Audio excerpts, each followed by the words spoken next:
Everyone, remain calm. Yeah, that's how it always starts. And later there's running and screaming. Somebody talk to me! What is happening? Welcome to Jurassic World. You're listening to the Jurassic Park Podcast. You want to consult here or in my bungalow?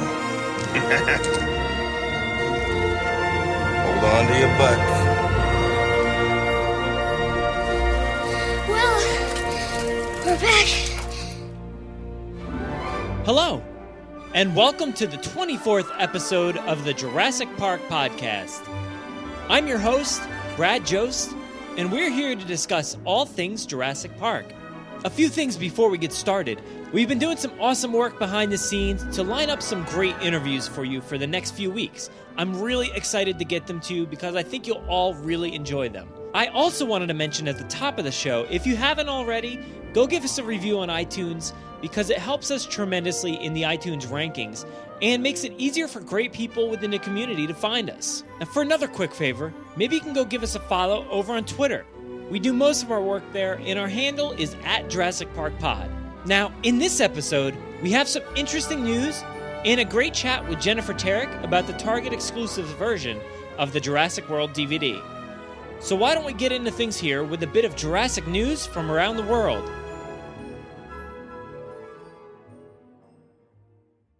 18 minutes and your company catches up on 10 years of research. Access rate program. Access and security.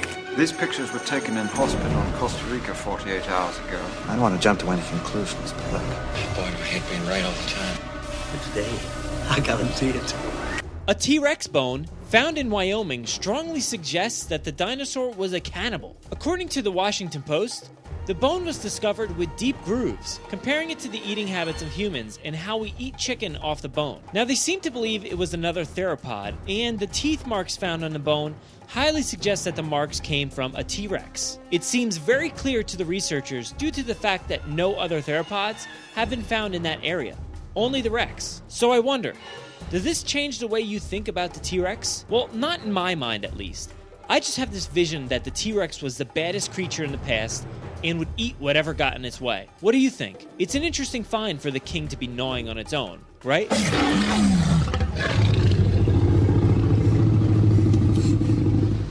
So we all know Jurassic World plowed through its initial run in the theaters, continued to hit it out of the park for IMAX release, apparently is still making money in the theaters somehow 22 weeks later, and is also becoming one of the biggest DVD sellers of all time, and can now add the #1 debut for its on-demand release as well. Examiner.com picked up the story, showing that Jurassic World beat out San Andreas, Tomorrowland, Spy, and Avengers Age of Ultron. It's great to see Jurassic World owning the market in all possible areas. Another congrats to Universal on the success. An ornithomimus was discovered by a paleontology student from the University of Alberta. Now, this is a huge find because they found that it came with preserved tail feathers and soft tissue. Now, if you don't know, an ornithomimus looks essentially like an ostrich or an emu, and this find helps to cement their evolutionary connection. The dinosaur is similar to the ostrich in which it has feathers on its body and bare skin from the underside down through its legs, all of which help to regulate the body temperature of the creature. This is only one of 3 ornithomimus found in the world with feathers, and it's helping to bridge the gap with what we know about their body temperature regulation, how they looked, and how they evolved. It's an awesome find, and I can't wait to see what other news it brings in the future. I've posted a link in the show notes to the full story. Recently, Jurassic World stars Nick Robinson and Ty Simpkins were interviewed and made mention that the Apatosaurus was the last animatronic dinosaur we'd see within the Jurassic franchise. Of course, this caused huge uproar in the community, with many seeming to fall off the bandwagon or somehow applaud the decision. Now, to me, it just sounded like Nick Robinson was just kind of talking out of place without any true knowledge of what is to come. And Colin Trevorrow has pretty much come forward to dispel any rumors. So while answering tons of fan questions on Twitter, Colin came to the rescue with his answer to a tweet. @JPLover2002 questioned, "Why no animatronics?" in all caps. and Colin answered quickly, "Where do you get this stuff?" which basically calls out the question as nonsense. Now, thanks a ton to JP Lover 2002 for getting the question through. Also on Twitter, @AliceWright85 said, "No animatronics in JW2? Good job on ignoring the fans' biggest gripe about Jurassic World. You've officially sold out. Shame on you." To which Colin responded, "Animatronics are part of the JP legacy. I've never said we wouldn't use them again. Not once. You seem nice." And to me, that seems like the most positive response yet, and I love the tongue-in-cheek ending he gave to that question. It's a shame that stories like this pop up out of nowhere and cause the director so much pain and agony to defend himself. I think people need to really start using the hashtag #TrustInColin, like many of us do in the community.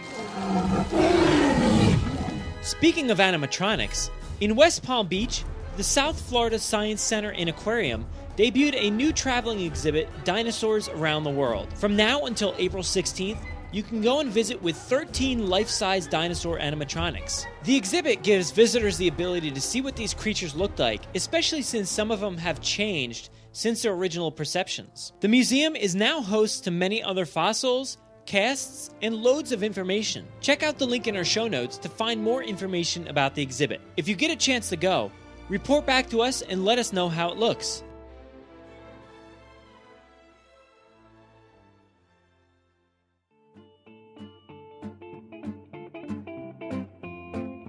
This is Tom. This is Jake. And this is Travis. And we are the Drunken Dork Podcast. Tune in every week and listen to us discuss the finer points on superheroes, the latest pop culture news, as well as all of our favorite booze. You can listen to us on iTunes, TuneIn Radio, or the Stitcher app for Android. And be sure to catch up on all of our episodes by visiting us over at www.drunkendorkpodcast.wordpress.com. And remember, folks, you have one liver. Ruin it well.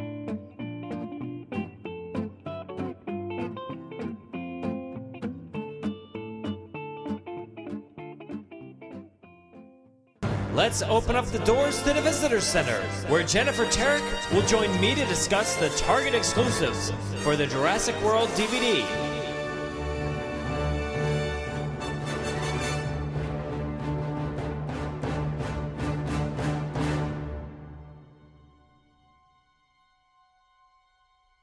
So last week I gave everybody my breakdown of the Jurassic World Blu-ray DVD with the special features and everything, and I found that they were good, but they were a little disappointing. So this week I brought in Jennifer Terek to discuss the Target exclusives, because there was a whole different set of exclusive content there. So I just wanted to find out what you think. So how did you like all that stuff? I love the Target exclusives. There's 6 of them, and if you total them all up, it's 43 extra minutes. I think it was advertised at maybe around 30, but it comes to about 43 minutes, and I think that's pretty substantial compared to what you'd get on the DVD. The Blu-ray was pretty cool, though. Like, those features are pretty good. Yeah, you know, they were good. I liked what was there, but I feel like there could have been so much more. Yeah, which is why I think these Target features, they kind of dive in further than what the Blu-ray or DVD did. Like, they focus on the details and specific elements like sound and the effects, in a sense, and Jurassic Park on its own. I mean, it really delves deeper, I think, into the details. So, if you want, I guess we could just list them off and talk a bit about each one of them. The first, I don't know the order they're on in the disc, but the first one I have on my list is the classic Jurassic one, and that's 7.5 minutes. So already that's pretty good size.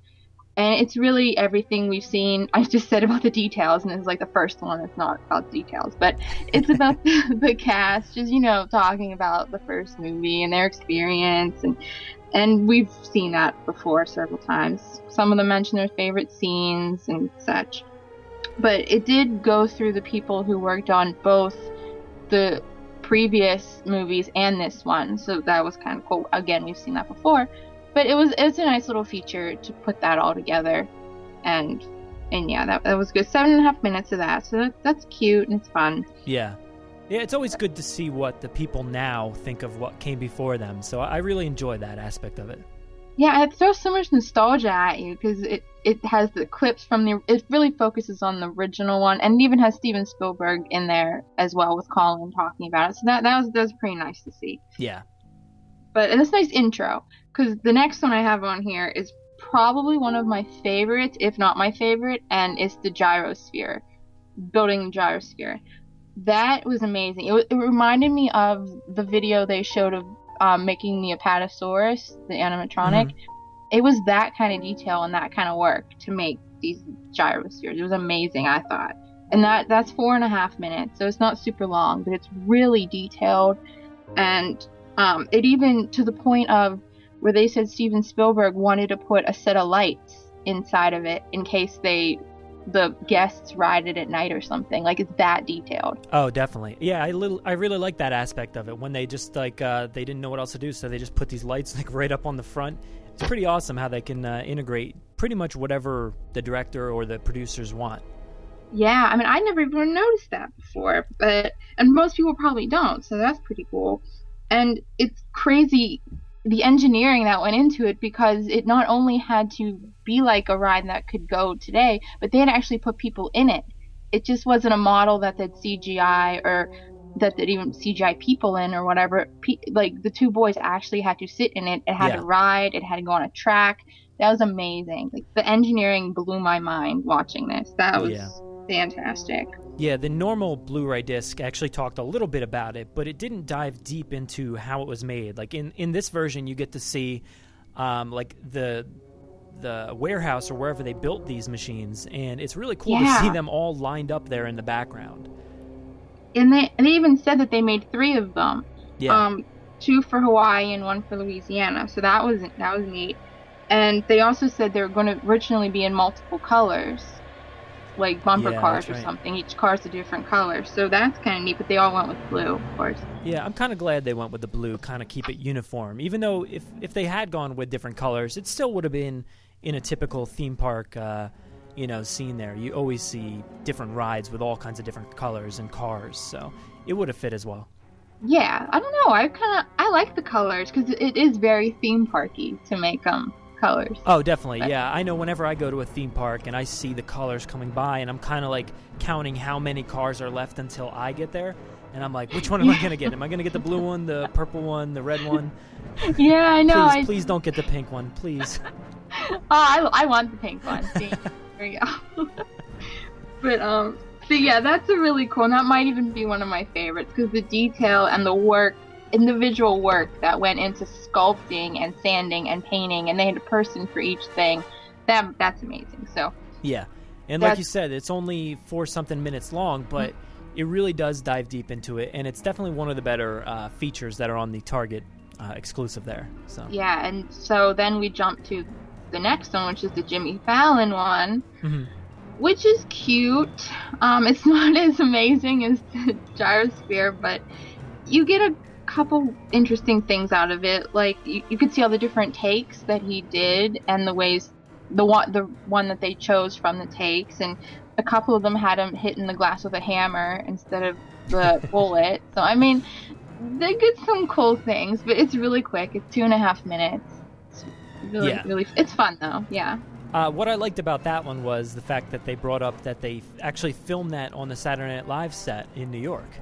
I thought that was a really cool aspect, because when you're watching that in the movie, you have no concept of where it was filmed. I just assume it was on some regular, soundstage, but it was actually filmed in New York at Saturday Night Live. So that's really cool. Yeah, that's right. Boy, this movie was all over the place. Yeah, it really was. The next one is also really cool. Is the Jurassic props. That's 10 minutes long, and you get every possible detail. I mean, to the cups, and so they were talking about how they made dino-themed strollers for the extras to push around, and they re-sculpted the dinosaur lids that go on top of the cups, because I guess they had them from previous films. Yeah, and so they re-sculpted them for this one, and I want one of those, by the way. So, and the detail of the prototype toys from the Jurassic, with the Jurassic World packaging, all on shelves. That's ridiculous, the effort to make that detail. Oh, yeah. Yeah, this one really has a lot to watch here, because it goes from not just like small things that you don't really notice, but even bigger things throughout the movie that play a prominent part. sort of like Chris Pratt's gun or the goggles from the original movie. They cover all that stuff, so it's really cool to see that. They were from the original movie. Can we just for a moment? That's amazing, because they had to dirty it up and stuff. But that's the last surviving. Amazing. Oh, another really cool thing, how they had the name tags, and they had people have their favorite dinosaur under their name tags because Universal Studios has their favorite movie. That was a cute touch. Like, no one will know that. But no, not at all. You probably... I Can you really even see that in the movie? I don't feel like there's an instance where you see somebody's name tag that close. No, I'm probably not. I never would have known. But that's really awesome. And I want to read all the name tags. I want to see, like, what dinosaurs they have on there. I know. There was a lot of employees, like, just roaming around, and I guess they all had their own individual dinosaur on there, so that would have been cool to see them all. Yeah, I love that. And, we already talked about the guns, how some of them are made out of rubber, and Nelson's book cover, and then all the lab reptiles. That was neat to see up close. Yeah, it really was, because you don't think about that. You just see all these animals or reptiles just in these little cages, and you don't think that somebody actually has to bring each and every one of those fish or reptiles, whatever they had in there. It's pretty awesome. And they're props. I didn't think of that. But yeah, I guess they kind of are. I mean, that's really neat. So that's 10 minutes of quality detailed material. So I like that one too. That might be my second favorite one. Yeah, that is good. 10 minutes, it doesn't seem that long, but they fit a lot of stuff in there, and they really cover pretty much everything you'd want for props, at least. I think one of my favorites actually was Chris Pratt's gun, because they had so many different models of it, and like you said, that rubber version, it's just awesome that they have one. Looks like exactly the same, but you can basically bash it over somebody's head and they'd be fine. And the one Claire shot, they completely custom made that one and put like a nitrogen piston in it to shoot multiple times, because they said that it doesn't exist. The tranquilizer that continuously shoots doesn't exist. Yeah. So they had to make it. Yeah, those things were really awesome. See all this in 10 minutes. Wonderful. Yeah, it's crazy. The next one is, it's The Experts. It's the one with Jack Horner and Phil Tippett, and half of it's talking about the paleontology side and to make the dinosaurs look accurate, and the other one is talking about the behavioral side and make them act like animals. So it's cool. It's 5.5 minutes. You just watch it once and move on, in my opinion. Well, you know what I think the problem is? Like, this one, like you said, 5.5 minutes, but I feel like half of the video is either clips from the old films or clips from Jurassic World. And I think that's a big problem with all these behind the scenes, is there's just so many clips from the films that I feel like I just want to see behind the scenes. I don't want to see what we've already seen. So this one definitely had that a lot. I totally agree. I did notice that. In a lot of, even the classic Jurassic one, I mean, that was just basically the whole movie. I don't care.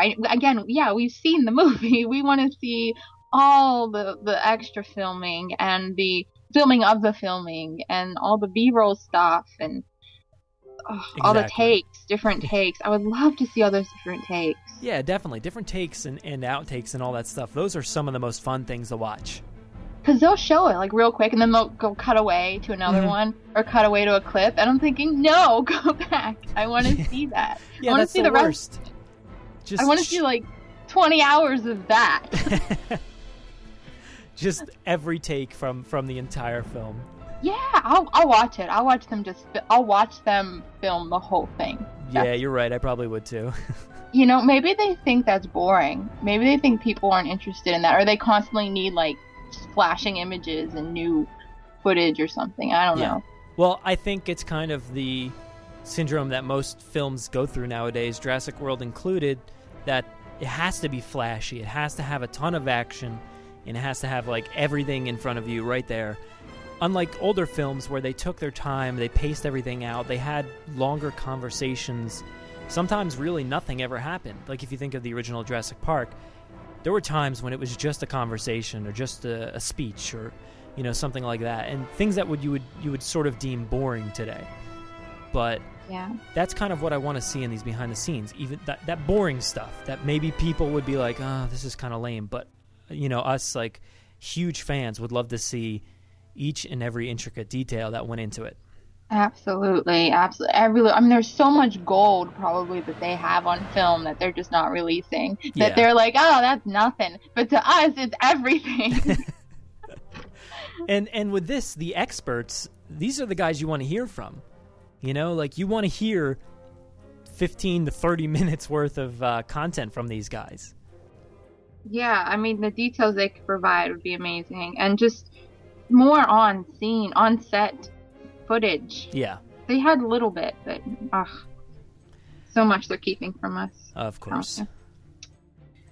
But the last one, is that the last one? Yeah, I think so, okay. Yeah. Number 6 is a really cool one, and the longest one is 13 minutes, and it's the sounds in the Fury. Half of it is the dinosaur noises and how they created that, and the other half is the score, which is beautiful. And I think it's pretty evenly half and half as well. And they explained how they went out and got all new sounds, and that's a lot of hard work too. Because the way that the guy, I don't know what his name was, but the way he was explaining it, they really take care in what they do. Each person has a specific job, and they really take a lot of care and time and effort into their specific job. And now I want to listen to the sounds more, because I feel bad that it's just kind of taken for granted in a way, because he seems like he really worked hard on this to get the right sounds and put them together, and that's why these features are so important, especially this one, because this guy, you never even think about it, but he went out and he got all of this, and he said what animals are. The Indominus is actually made up of monkeys. Is that kind of crazy? That struck out a little bit to me. You don't necessarily think of them as, as terrifying as the Indominus, but they can make some pretty brutal sounds. Yeah, it's made up of 6 monkeys. A little bit of other stuff, but mainly monkeys are on that list, different types. And that's kind of, I never even think of that. That was cool. It's really crazy how they do it. They go out and, they have their fluffy microphone that they put in front of lions or walrus or foxes or even for the machinery and stuff like that throughout the film. They got to capture all these sounds. But with the dinosaurs specifically, they have to layer all these things. So, it could be, like you said, a bunch of monkeys or whales or anything, and they have to layer them and make sure they sound just right. So it's really impressive to think about how they come to that conclusion as to what is the best sound for this dinosaur.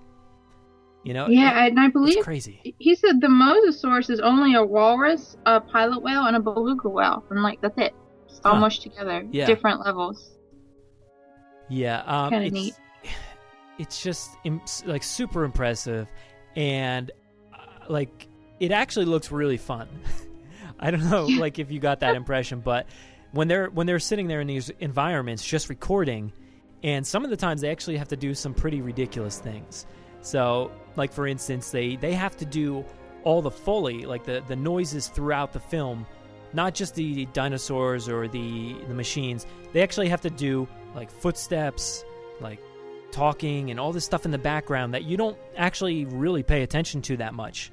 But if it was missing, it would be a big deal. I never would have thought about that they needed voice actors to represent the crowd. I never would even thought of that. Yeah, that was really interesting, just seeing everybody in that room just screaming.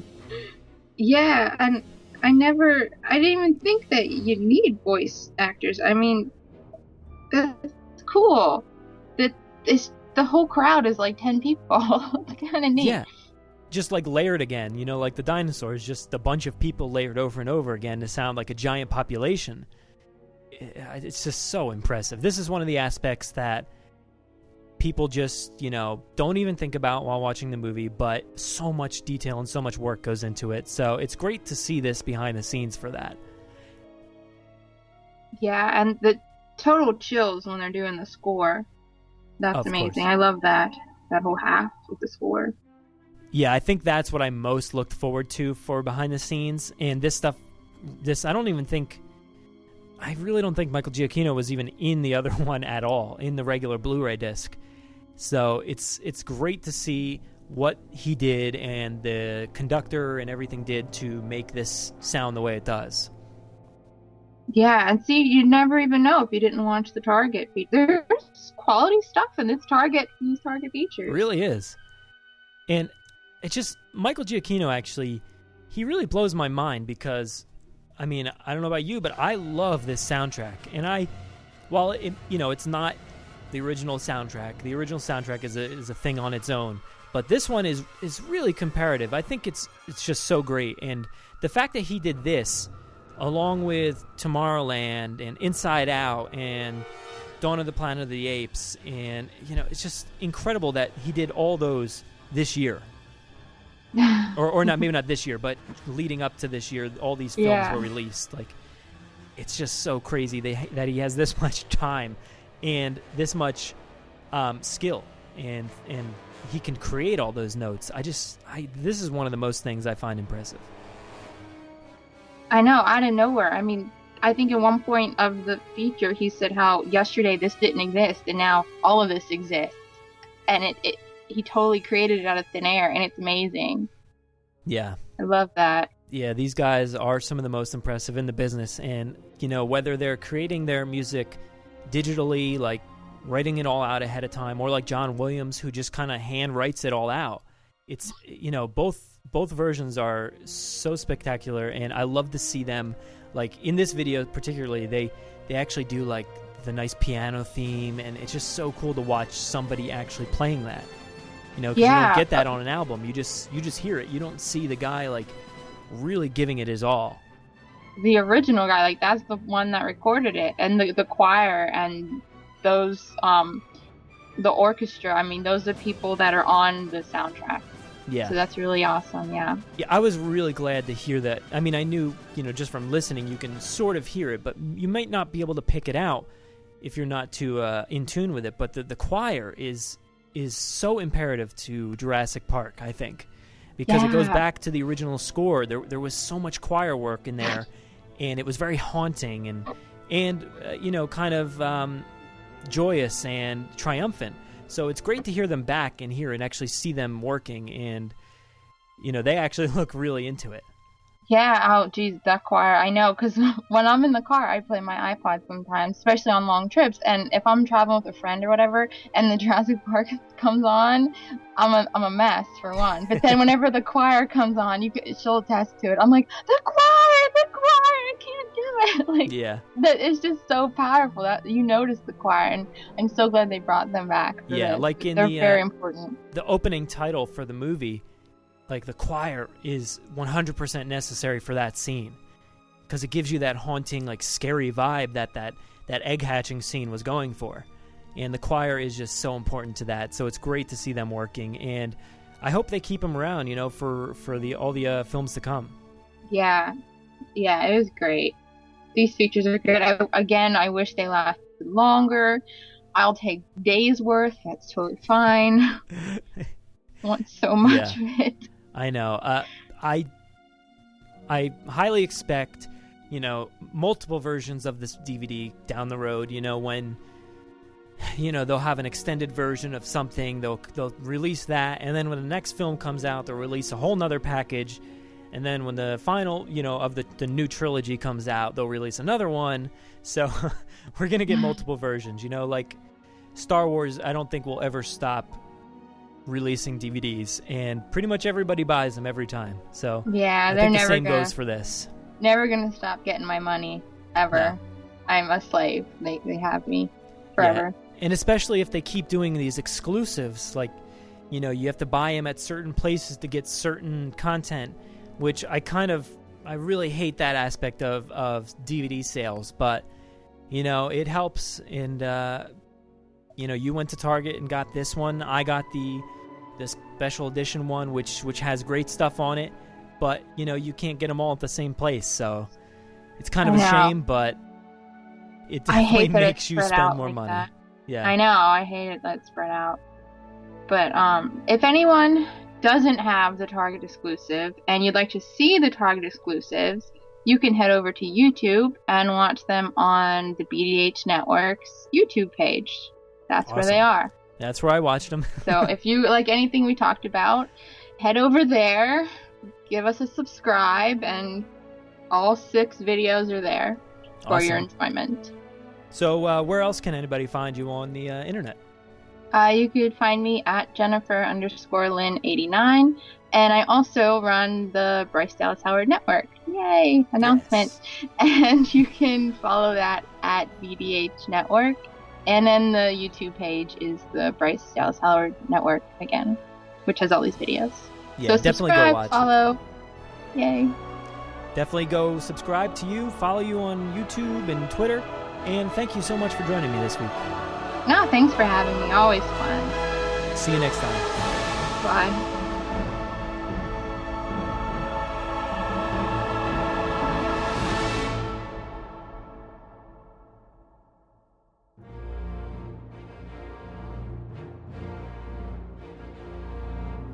Thanks for listening to the 24th episode of the Jurassic Park Podcast. A huge thanks to Jennifer Terek for joining me this week for another great segment. Make sure you go follow Jen's contributions to the Jurassic community on the internet. If you enjoyed the Target exclusives, reach out and let us know what you thought. Also, we will finally be picking the winner of the DVD giveaway, so don't forget to use the hashtag JurassicCostume to tag yourself for a chance to win.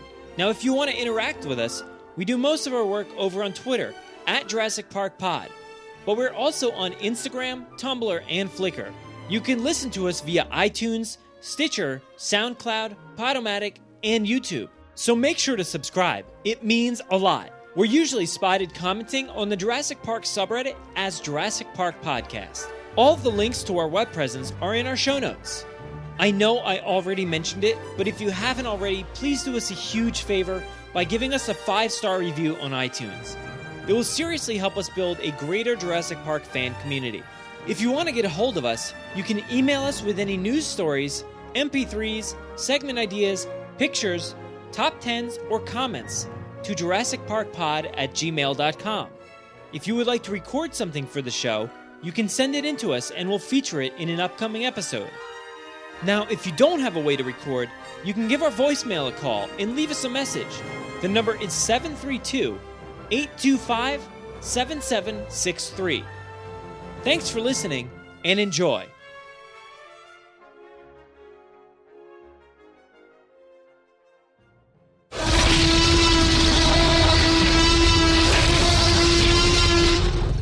Five minutes. Drop what you're doing and leave now.